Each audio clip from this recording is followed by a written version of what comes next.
Muy buenas tardes y bienvenidos a la entrevista del día aquí en Lancelot Televisión. Hoy vamos a hacer un viaje a nuestras mentes. Hoy vamos a hablar con una doctora en psicología. Ella es Milagros Armas. Ha sido colaboradora. Muchas veces la verdad que nos atiende cuando en los informativos intentamos pues, un poco buscar el porqué de las cosas y sobre todo por qué a veces la mente nos juega malas pasadas o por qué actuamos de determinada manera. Son muchos los temas de actualidad que han tenido algunos incluso en sucesos que tiene que ver relacionado con la mente y queremos salir de dudas. Para ello vamos a hablar con Milagros Armas. ¿Cómo estás, Milagros?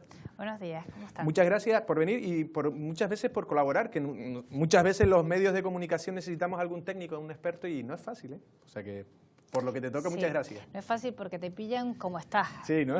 sobre la marcha. Sí, la verdad que sí, la urgencia del día. Sí. Bueno, pues lo que he dicho en la introducción, Milagros, vamos a tratar algunos de los temas que han sido actualidad y tú nos vas a dar un poco, claro, no te voy a pedir que nos hagas un informe exhaustivo, pero sí más o menos que nos lleves por donde crees tú que deben ir las cosas. El primer tema, polémico, estamos en carnavales. El primer día ya había polémica y era ese cartel con la niña, en la que la niña está, bueno, disfrazada, maquillada, y un colectivo feminista, vamos a decirlo, Tiemar, criticaba como ese estereotipo de niña-mujer, que quiere ser como medio sexualizado, no sé si el término es correcto.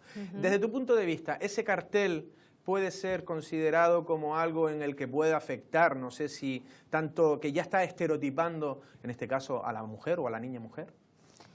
Yo la primera vez que vi el cartel pensé que era la Reina de las Nieves de Frozen. Entonces no le atribuí unas características sexy. Luego sí, si miras con detenimiento y tras la noticia, sí que piensas que a lo mejor la actitud con la que mira hacia la cámara, a lo mejor un poco seductora, pero en sí ves una niña con algo así como de nieve y es la Reina de las Nieves. Sí, porque era como un... Sí, como una cosa de pelo. Un bisón, sí. Así, sí. Entonces piensas en la Reina de las Nieves de Frozen, que es un dibujo animado. Entonces, ¿qué quiero decir con esto? Que a veces no es la imagen, sino lo que cada uno atribuye o interpreta de esa imagen. Claro. La atribución pero el que tú le maquillaje, das. por ejemplo, el maquillaje es un maquillaje de... Es un maquillaje de señora, sí. de señora, ¿no? De o de señora, chica, ¿no? Sí, o de señorita, sí. Sí, y efectivamente a lo mejor hubiera sido más idóneo ponerle un toque carnavalero, sí, ¿no? A la niña, un antifaz con purpurina, sí, o algún dibujito con las jotas de nieve, si es la Reina de las Nieves, que no sé ni cuál es el título del disfraz, ¿no? Yo tampoco. Pero en principio esa es la primera idea. Lo que sí es cierto que hay disfraces que las niñas utilizan y no son adecuados para la ciudad, como por ejemplo enfermera sexy, policía sexy. Los policías no son sexy. Las mujeres policías van vestidas con un uniforme masculino y son todo menos sexy. Por tanto... Hay un morbo extraño ahí también. Claro, es sacar un disfraz de contexto para así hacer una especie de sexualidad. Ahí sí lo entiendo muy bien. O sea, las niñas, esos disfraces es un poco ya ponerlas en un rol que no tienen por qué asumir. Es decir, tú dirías que, por ejemplo, esos, porque el otro día vi un reportaje, creo que era en Prensa Nacional, que se veían esas enfermeras sexy y eran para niñas menores de edad. ¿Tú dirías que, por ejemplo, eso no se debería vender a alguien que fuera menor de edad? Yo lo encuentro inapropiado. Es cierto que a las niñas les gusta, pero ¿por qué a las niñas les gusta? Por el hecho de los tacones. O sea, todas las niñas quieren ser mayores, entonces quieren disfrazarse de mujer. No necesariamente enfermera sexy, pero sí de mujer que no se ha puesto ¿qué niña no se ha puesto los zapatos de su madre? Entonces, es lógico que la niña quiera crecer y quiera independencia y quiera hacerse mayor. Lo que pasa es que para eso están los padres, para ponerles el nivel. Porque se ha evolucionado muy rápido y la edad de madurez ahora mismo de la sexualidad ha avanzado 3 años con respecto a antes.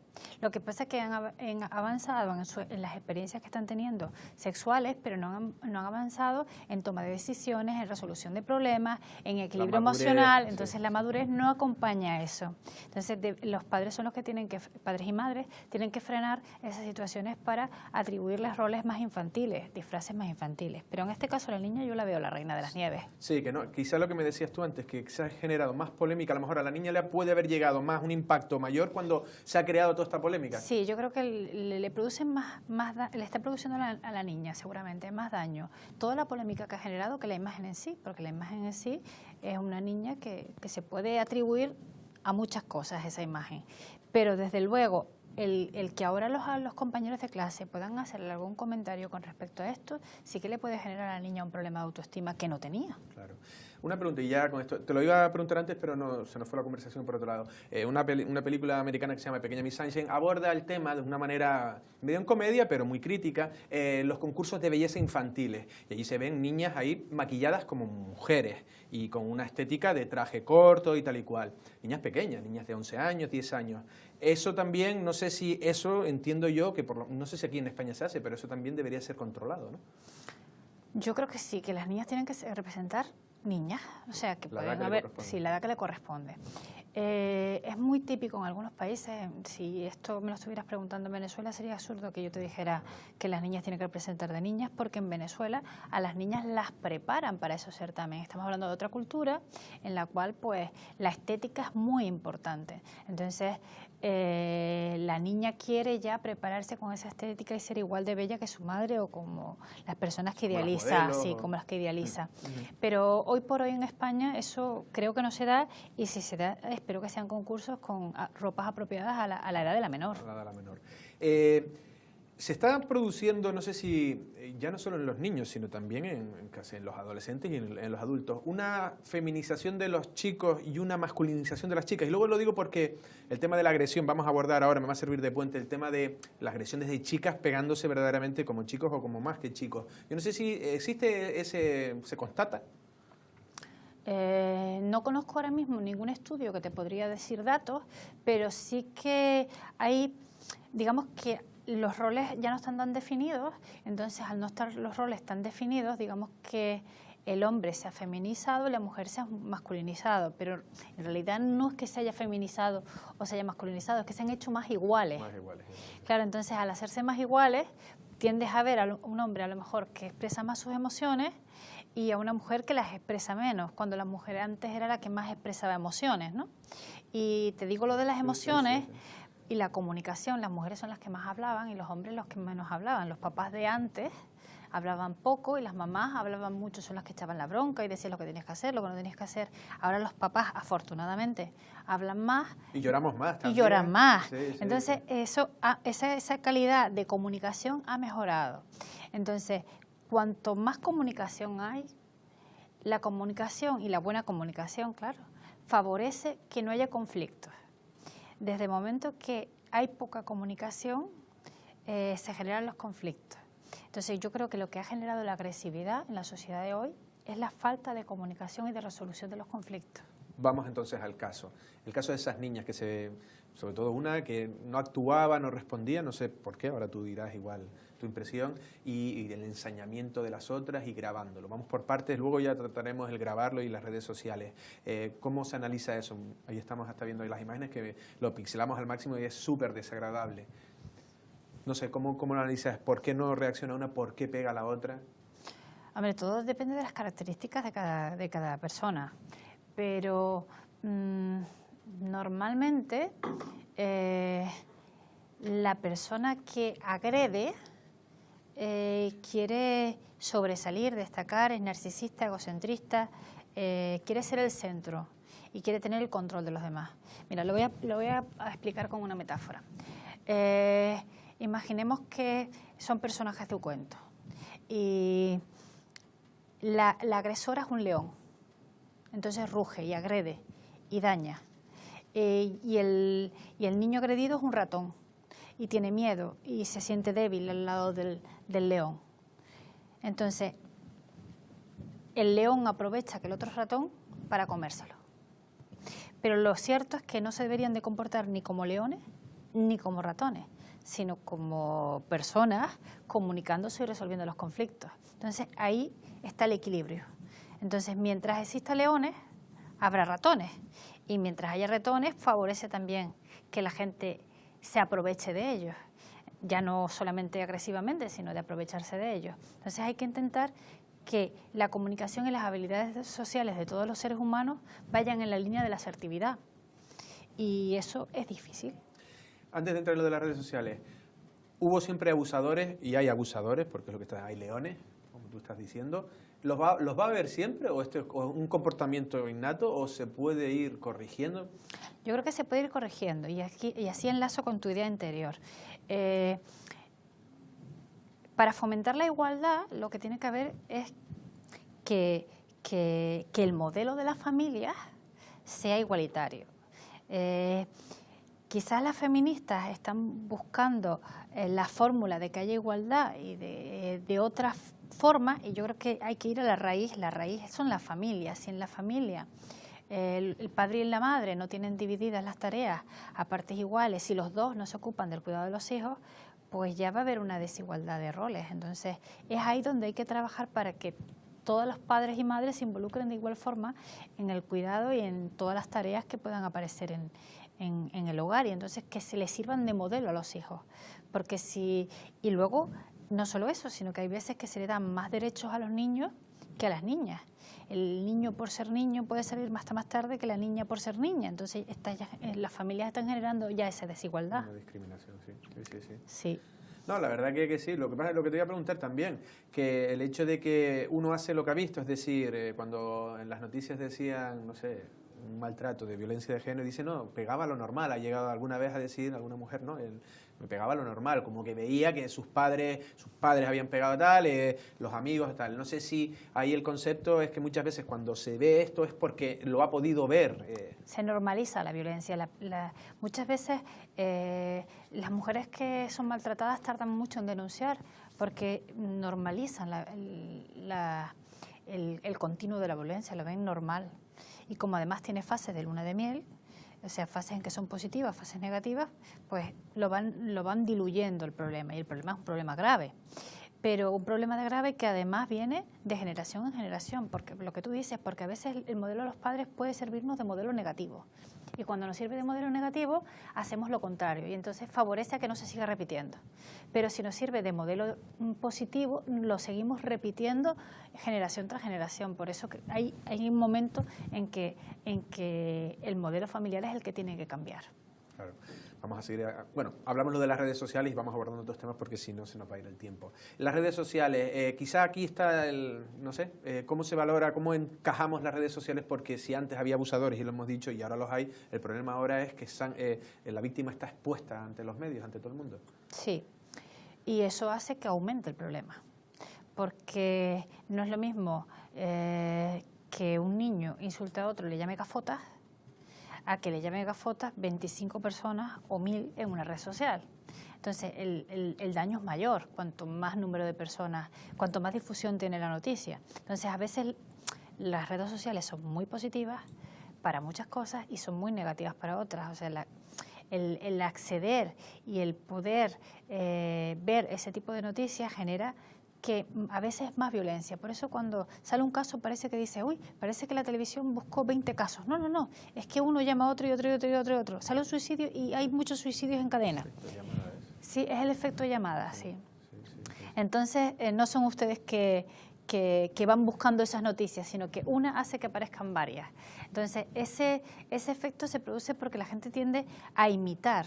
Entonces, quizás lo que tenemos que... Claro, yo entiendo que las noticias no pueden dejar de dar las noticias, pero quizás que la noticia muera en el momento que ya está dicha, que no se continúe con ella. Tenemos discusiones a veces sobre si abordar esto o no. Yo soy de la teoría de que la violencia... Esto es como yo estuve viendo en el Reino Unido, si un espontáneo salta al campo, la televisión no lo enfoca, porque si tú lo enfocas y sigue tal, entonces para el próximo partido otros van a decir, bueno, ya está, y había uno que se ponía hasta publicidad, ¿no? Entonces yo soy partidario de no ponerlo. Sí es cierto, y teníamos una discusión que decían algo así como que de vez en cuando hay que ponerlo para que los propios jóvenes vean que eso no es normal, que eso va a los informativos de los mayores y es algo horroroso, por decirlo de una manera. Claro, podemos controlar también cómo se da la noticia, o sea, que la noticia sea dada de forma de que sea un aprendizaje. No que produzca un efecto modelo, sino que produzca un efecto aprendizaje y cambie hacia el futuro. Es complicado, yo sé que es complicado. No sé si muchas veces informar es complicado. Ya para terminar con lo de las redes sociales. El otro día escuchaba a una portavoz de la Policía Nacional, ahora no recuerdo las edades, pero decía que las redes sociales, no sé si decía que no tener un móvil hasta tal edad, y no tener WhatsApp hasta tal edad, y no utilizar, Facebook creo que supuestamente no te deja utilizar hasta tal edad, no sé. No sé si eso hay algunos algunos baremos que se puedan establecer. ¿Y qué recomendarías tú a un padre que nos esté viendo, que tiene un niño que va a entrar en la adolescencia y que le están reclamando, bueno, adolescencia, algunos los tienen antes de la adolescencia? No sé qué recomiendas tú. Yo recuerdo un curso que di sobre el uso de las tecnologías en menores, y a padres, se lo di a padres. Y claro, entre el grupo habían diversos padres con distintos estilos educativos. Entonces va a depender mucho del estilo educativo de los padres y de las madres. ¿Por qué? Porque hay familias que le ha generado a los menores responsabilidad, el ser independiente, el saber autocontrolarse, el generar primero las prioridades del estudio y luego las posteriores. Entonces eso hace que el manejo de las redes sociales para esas personas que han tenido una independencia, un autocontrol y de alguna manera se saben gestionar, que pueden tener el móvil aquí y no usarlo, no generan adicción al móvil. ¿Por qué? Porque lo utilizan cuando ya han terminado su orden de prioridades y responsabilidades. Pero si el niño es educado en una familia donde quizás, digamos que las normas no son tan firmes, y con firmes no me refiero a normas autoritarias, sino al cumplimiento de las normas, a la negociación de las normas, a que se quede pactado cómo se debe un poco proceder, pues le va a ser difícil, porque eso, claro, es más divertido que otras cosas, entonces le genera una adicción.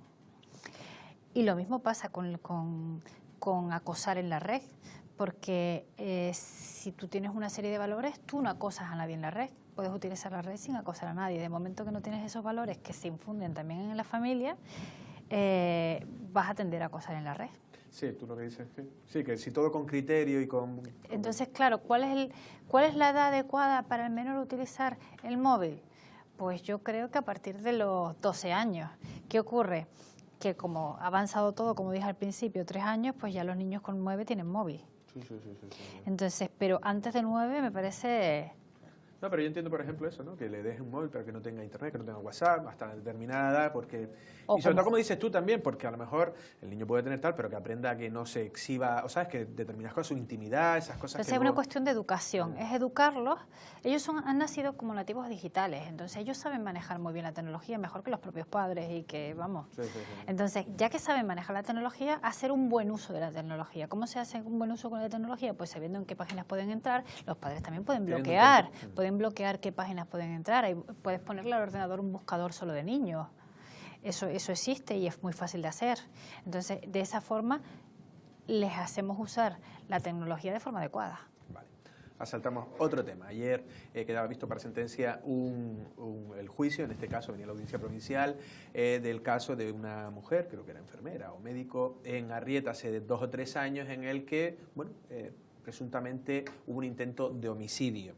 Se le pide 15 años de internamiento psiquiátrico. En primer lugar, en la medida que tú puedas decir, porque tampoco conoces el caso perfectamente, ¿qué pudo pasar? ¿Es esto normal que una madre ataque con tal violencia a sus hijos? Y si luego, por otro lado, no sé si se hace peor retirando la custodia de los hijos, o realmente puede volver a pasar y puede ser peligroso, por tanto esta mujer tiene que estar en ese centro de internamiento psiquiátrico.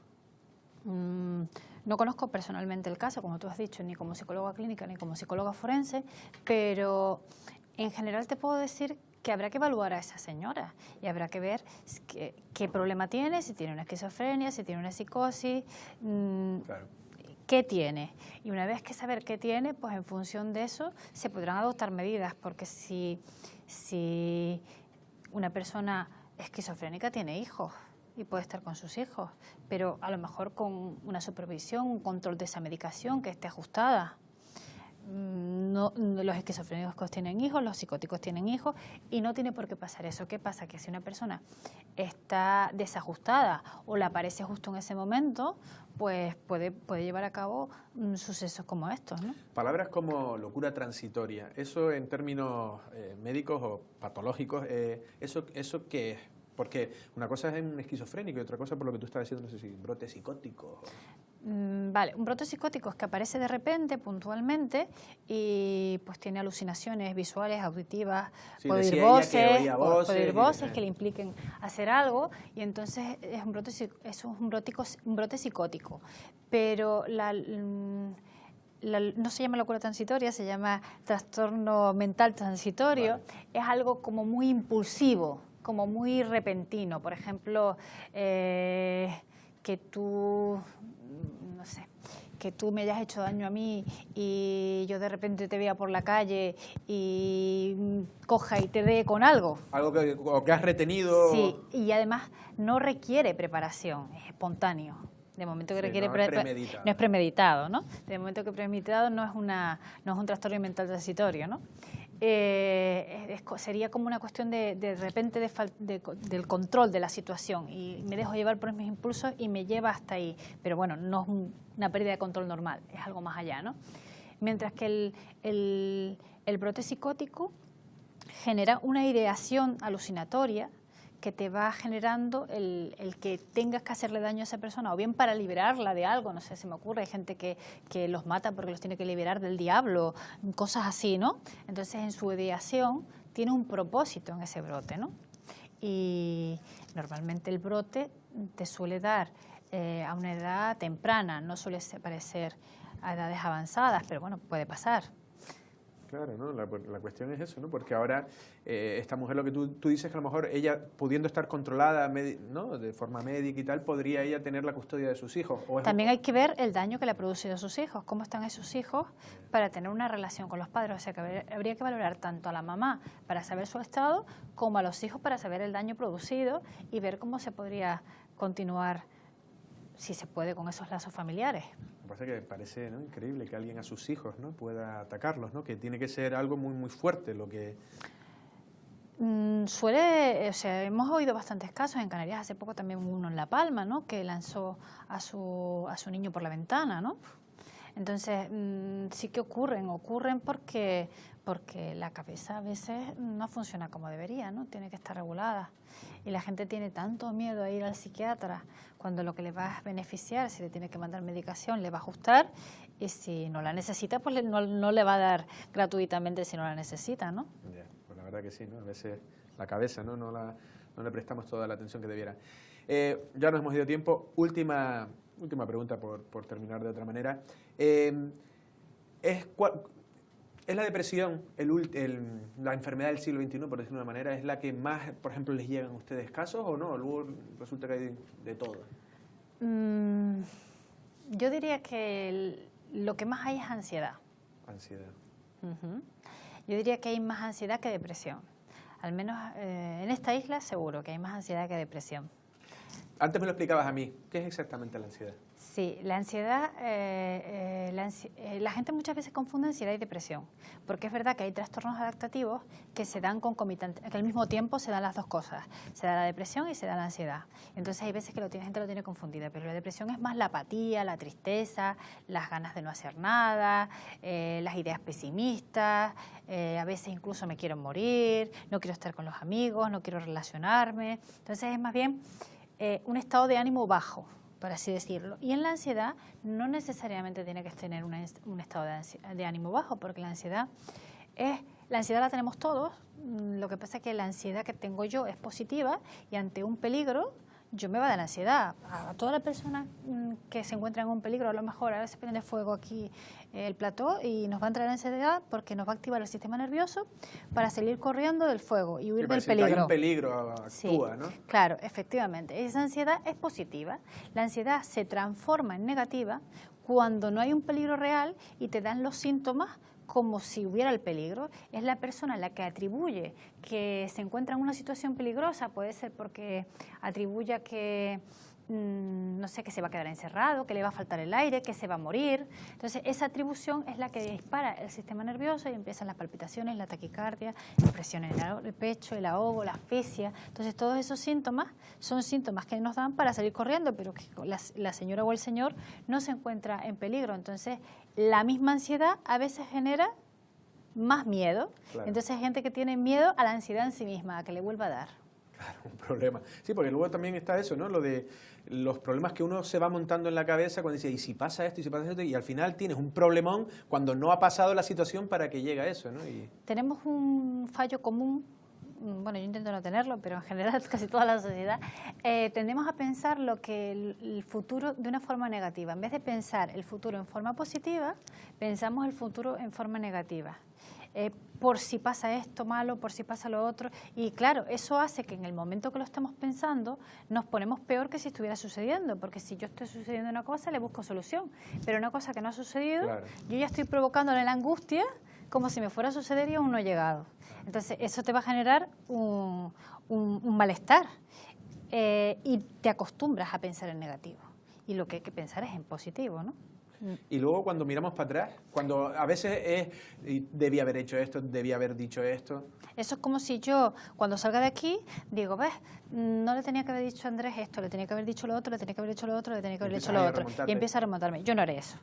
¿Por qué? Porque si haces esto, lo único que haces es no aprenderle del error. Yo me estoy machacando. Tenía que haber hecho, estoy machacando mi comportamiento. Lo habré hecho mejor o peor, pero ya está hecho. Si yo quiero aprender el error, tengo que decir, bueno, pues la próxima vez, en vez de hacer esto, hago lo otro. Entonces lo enfoco hacia un futuro positivo. Y digo, la próxima vez haré esto. Porque si yo me machaco, me deprimo, me bajo la autoestima y no aprendo del error. La próxima vez seguiré cometiendo el mismo error. Sí, ¿no? En fin, muy complicado, porque también habrá mucha gente que a lo mejor dice, pero ¿cómo consigo? ¿Cómo lo hago? ¿Cómo lo hago? Pero bueno, para eso estará tu consulta.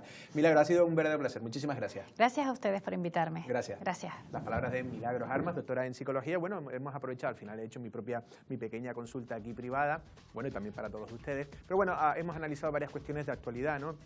Esas agresiones de jóvenes, las redes sociales, también el tema del carnaval, ¿no? Cuestiones que están siendo abordadas. Para unos casos se magnifica y para otros sí que hay problemas reales, ¿no? En este caso ya he dado algunas pautas, sobre todo sobre todo en el tema de los menores también, normalidad también y sobre todo educación. Se ha tratado varias veces los valores de la familia, que son muy importantes. Nosotros sin más nos despedimos. Pasen una feliz tarde.